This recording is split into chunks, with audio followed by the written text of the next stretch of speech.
Hey everyone, it's Tim here. I'm traveling on the train going home, and I had this thought. I was doing a negotiation recently, and I was on the negotiating team, and one of the team members, they were using this really simple question, or at least it seemed like a question. They would say, they would make a statement, and then they'd say, right? And they would carry on. So it sounds something like, well, I believe that this is the best approach, right? Okay. And they went on. Now there's a couple of things. First of all, this video, it's inspired by one of my mentors, Darren LaCroix. Because it really comes down to stepping, what Darren would refer to as stepping on the laughs, although this isn't about laughing. So in the teachings I've had from Darren, teaches about giving better speeches and giving better presentations.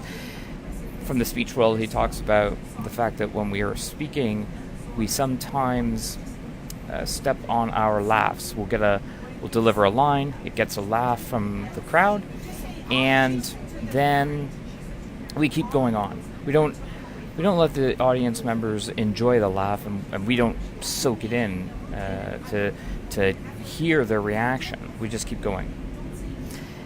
But I also feel, in this case, in this case, is that we make that statement right, as if we're asking a question. The question we're probably trying to ask is, am I correct? Is that a correct statement? Is what I have just stated accurate? Is what I have just stated correct in your eyes? Are we aligned in essence? But we don't use it in that manner. We use it as a filler word in a sense. So coming back to my Toastmaster references, ums and ahs and mm-hms and let me think about that.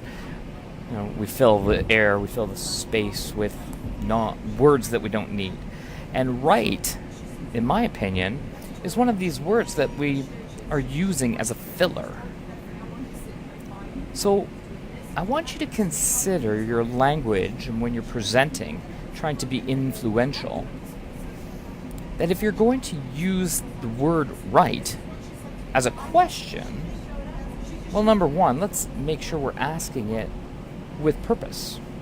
It's okay to ask, are we aligned? Am I correct? Right? Is this a correct statement? But then look for that acknowledgement. In the example that I had, the individual he made a statement. He said right, he carried on. The person on the other end didn't agree.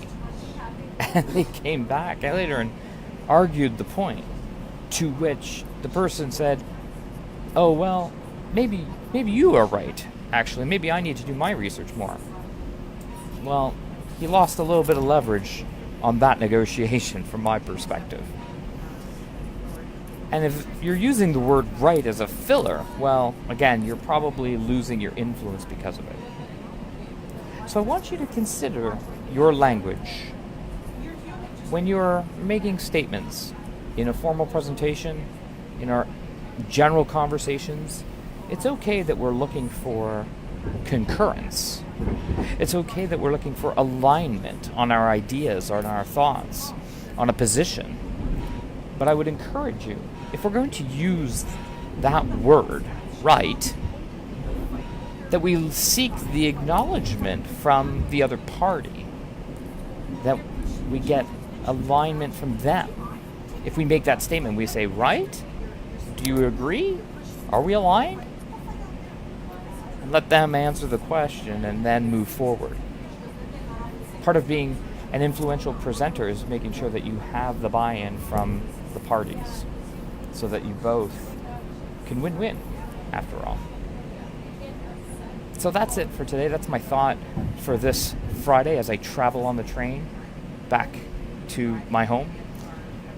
I don't know what we'll be doing this weekend.